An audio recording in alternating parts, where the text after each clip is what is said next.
I'm here today with Karen Carr. She is a life coach, a retirement coach, and the founder of Revitalize Life and Retirement Coaching. Hey, Karen. Hi, Amanda. It's great to be here. Thank you so much for spending the time with me today. I can't wait to get into some of these really interesting questions about your practice. How did you come to retirement coaching in the first place? Is this sort of a unique time for baby boomers? And how are you sort of uniquely qualified to talk to people that are thinking about retiring? Great questions. And I started coaching 17 years ago this month. And I started out as a parent coach. All my confidence was around parenting. But actually, even back then in 2001, my first two clients hired me to help them think about and plan for retirement. One of them was a teacher. She was going to retire 3 years down the road. The other one was an attorney who had to retire because of a medical issue. Life comes full circle. So I spent 15 years coaching people, parents around parenting, and then that transitioned into women in transition. And then this last year, it just became so evident that people wanted help planning their retirement lifestyle. I'm a baby boomer, and half my friends are retiring. The other half of us talk about it. And a lot of people don't like the word retire. Why do you think that is? Maybe they see their grandparents who just went fishing and started wearing house coats. I don't know, but they like the idea of continuing to be active and engaged. That's what I hear from people now. Even people before they're retired. A current client is saying, "Oh, maybe I should volunteer for this agency again. I loved doing that in the past." So the people who want retirement coaching are really people who want lifestyle coaching. Fantastic. And yeah, I think that is a unique thing about baby boomers. People have this idea and this desire they want to continue to give back or have a unique contribution. Maybe it's a more entrepreneurial spirit among baby boomers, but I think that is a really great concept you've tapped into. So I guess my next question is, why does your typical client come to you when they come to you for retirement coaching? Where are they in the process? That is also a really good question because I can't even predict that. Some people want to retire, but they haven't been able to for themselves. Maybe they're single and they want to travel more, but they can't picture themselves traveling without a partner. So in some ways, it's like the chicken or the egg. Do they want some relationship coaching along with the retirement coaching? And I definitely take them there. I want them to focus on, what makes them happy today and what are those things they visualize for their retirement, and how can we pull those pieces in to their current lifestyle, just one small shift at a time. Retirement is already a specialized coaching practice. Within that, you have other specialties. What else falls into that? I know you have some background in health and wellness. Is that true? It is true, yes. Most of us know everything we need to know to take that next step into making our lives more purposeful and more fulfilling. But the coaching helps people clarify their vision. Would you say people come to you with a specific goal in mind or a feeling, or how does that play out? But they want someone to encourage them, guide them, give them some feedback on their own thinking. I'm a person in long-term recovery.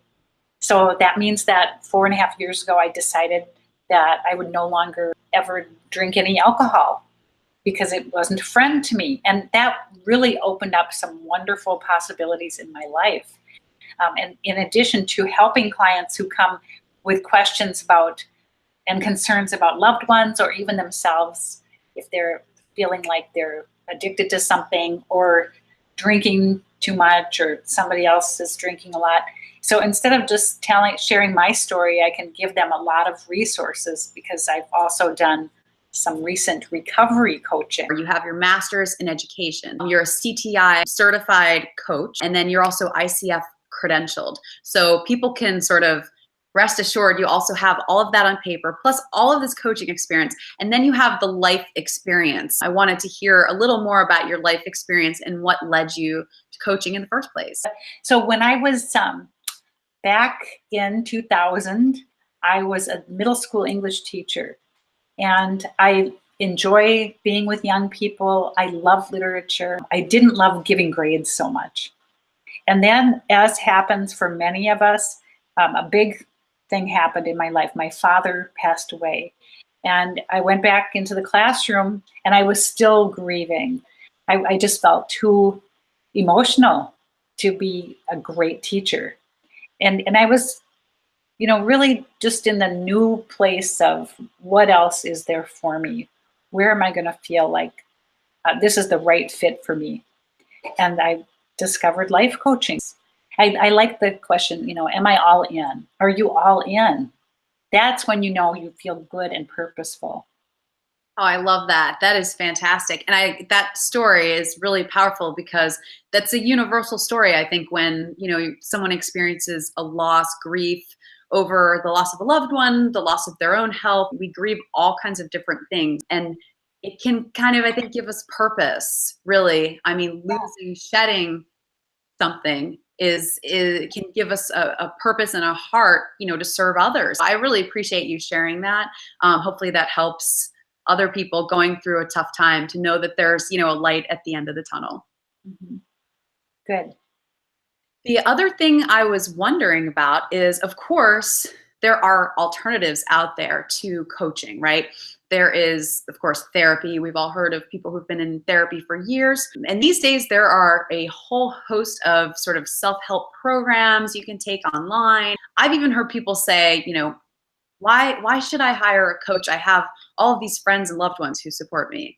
So what would your answer be to people who are looking at other alternatives? I believe that resources are important and useful. And I'm a very resourceful person. And I also know that the people closest to us don't really want us to change.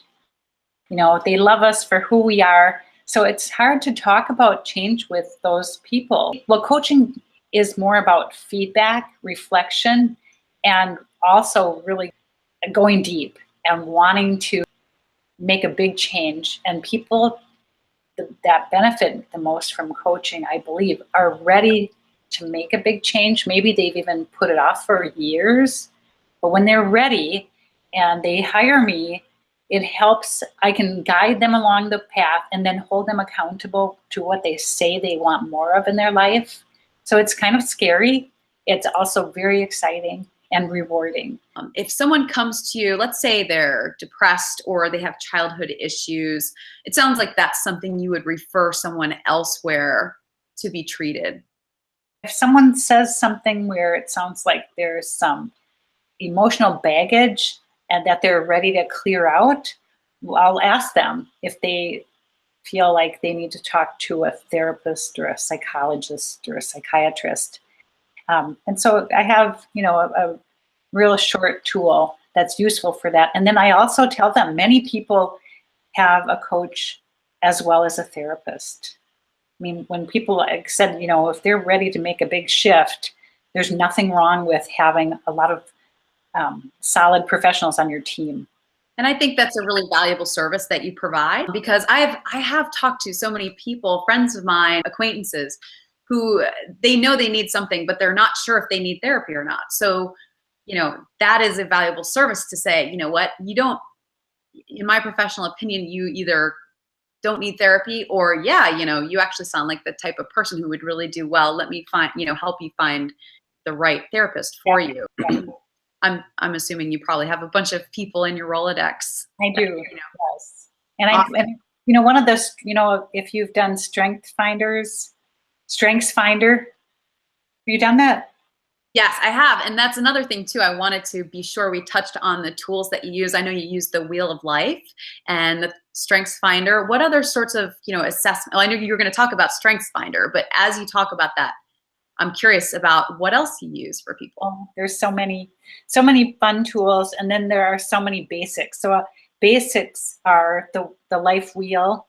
And then I also use a values list for a clarification exercise at the beginning of a coaching relationship. And then I also ask people when they decided what their priorities are, what their top values are. And then I help them align their behavior and their actions with those values. But I also am starting to ask them to go a step further, and it depends on the client, where they define each of those top possibly 3 to 5 values for themselves, and they share that with me, because it really helps kind of pull out their thought process about who they are and who they want to be. That's great. It sounds like it probably provides a ton of, focus for people who might be sort of, when they first come to you, sort of all over the place, and then they're like, this is what it's going to take, to get me to the happy life, retirement, whatever it is that they're looking for. The other thing I love that I think I heard you say is that if we look to other people that are already in our lives, chances are they might be sort of invested in the outcome of whatever advice they give us. And so they might not be very impartial advisors, even though they do have our best interests in mind. So I'm hearing you say you are sort of an advocate for people who might be sort of, looking for that. Yeah, definitely, because I don't give advice. People think I do, even when they're working with me. They say, oh, this is something you said I should do. I don't believe in shoulding anybody, much less ourselves. And so what they hear is a suggestion. So there's always an opportunity to say, that's not going to work for me, or to say yes to something. They make a commitment, maybe a week later, if they didn't follow through on their commitment. It's not a matter of right or wrong. It's, okay, what happened? Because if we don't choose it for ourselves, why would we want to make it happen? If we can blame other people, it's not really taking responsibility for our lives. So with that in mind, I want to get from you, Karen, what is your number one tip for people that want to retire happy? Boy, number one tip. Oh my gosh, Amanda. I would say to be open to doing something different.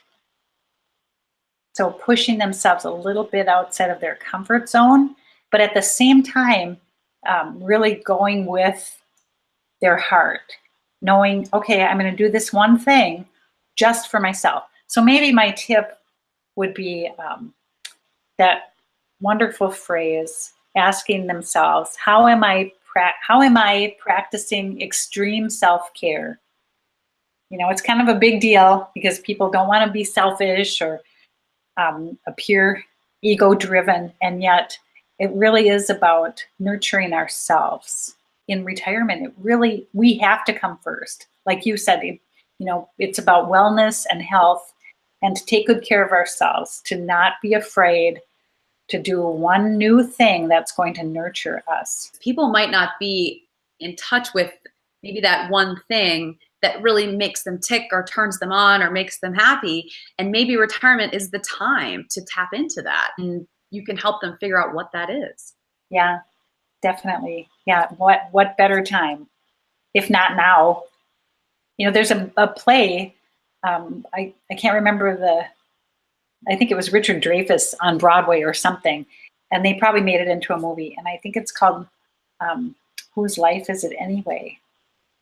And the guy is on his deathbed. I mean, it's like, okay, yes, we have to quit letting other people decide for us what's best for us. But then it's not easy to get in touch with that if we've never done that. So be ready to be reflective and not run away from some positive stuff. Awesome. Yeah, I heard somebody say, like, ask your 99-year-old self. Like, whenever you're making a decision, right? It's like, okay, if I'm 99, am I going to look back on this and wish I had taken the trip or booked the appointment, or ask her, she knows. Yeah. Right? Yeah, and that's part of a visualization I do also with people is, if we're sitting on the front porch and maybe I'm 102 and you're 99, and we're in rocking chairs, and are we ready to go? And why or why not? Is there one thing that we are going to, that we have to do? And that's a great question, because people, we judge ourselves. We say, oh, that's not a very important thing. But boy, if you're sitting in that rocking chair and you regret it, it's a big deal. I wanted to ask you as the final question, what do you love most about retirement coaching, you personally? What do I love most about retirement coaching? I love that sense of, that real sense that people are closer to their essential selves. They're happier with who they are. They know themselves better. It is a privilege to be able to get to know people better and help them get to know themselves better. That's really beautiful. The other thing that you reminded me of recently was just what an impact music can have on our mood. Right. And so I wanted to conclude by playing one of Karen's favorite songs, the Happy Song. I think it came out like 3 or 4 years ago, but it's still such an uplifting, upbeat song. And yeah, Karen recently did a really beautiful post on her blog. You can read it. It's at revitalizecoaching.com about how holiday music was putting her in a really good spirit and a good place. But that's a tip you can use all year long if you're looking to change your mood. So we can conclude with some great music. And do you have any last thoughts, Karen? Well, just thank you, Amanda. You're one of the people I'm so grateful to have met last year, 2017. To follow up Karen's great video, the question of the day is, what one new thing can you plan on doing that your 99-year-old self will thank you for? Please leave your comments below, because some of the best tips come from you, the Founders TV community. Did you love watching this video as much as I enjoyed making it? Over the years, I've had the privilege of working with the most inspiring and interesting founders. If you want to learn more about them, their stories, their struggles, and how they overcame the odds, subscribe to our channel. And don't forget to share this video if you know someone who's looking for tips on how to retire happy.